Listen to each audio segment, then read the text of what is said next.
एक छोटे से गांव में सुभाष नाम का गरीब किसान रहता था। फसल बेचकर मिले पैसे बाजार में किसी ने उसके चुरा लिए थे। वह निराश हो गया और उसके बाद वो घर पे निकल गया। वह रास्ते में सोच रहा था कि अब बाजार कैसे लाऊं, क्योंकि जो उसके पास पैसे थे वो सब उसके चोरी हो गए थे।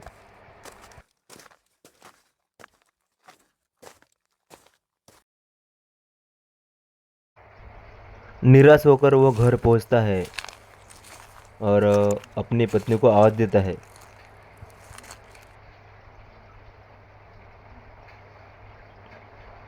पत्नी बोलती है, क्या हुआ, बाजार क्यों नहीं लाया आपने?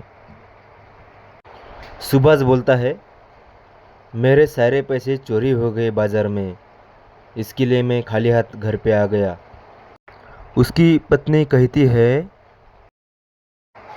पैसे चोरी होते हुए आप ये मेरे गहने लेके जाओ सोनार के पास और इसको बेच के बाजार लेके आओ। सुभाष कहता है, ठीक है, तुम कह रही हो तो दे दो, मैं उसको बेच के बाजार लेके आता हूँ। सुभाष की पत्नी कहती है, हाँ जाइए, जाइए और बाजार लेके आइए।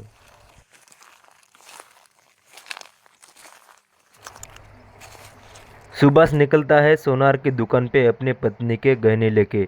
वो निकलता है और सोनार के दुकान पे पहुंच जाता है। गरीब किसान देखकर सोनार के मन में लालच पैदा हो जाता है। सुभाष सोनार से कहता है, मैंने गहने लाए हैं, उसे लेकर आप मुझे पैसा दे दो। सुभाष कहता है, ये गहने लेके मुझे पैसा दे दीजिए, मैं शाम को आपको पैसा रिटर्न करता हूँ। अभी मुझे बाजार जाने के लिए पैसे की ज़रूरत है। तो सोनार उसकी बात सुन लेता है।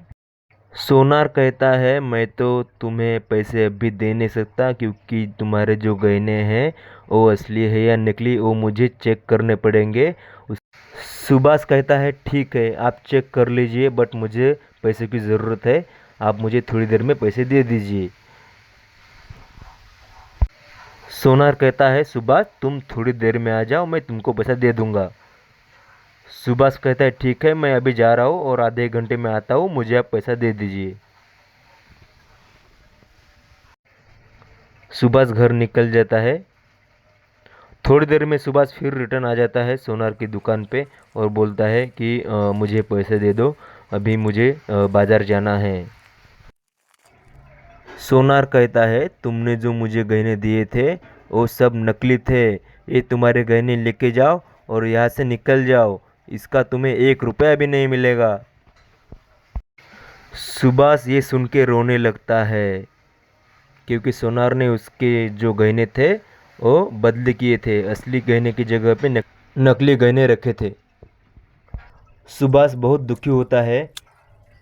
सुभाष मन ही मन में सोचता है कि अब मैं मुखिया के पास जाऊंगा और सोनार की शिकायत करूंगा।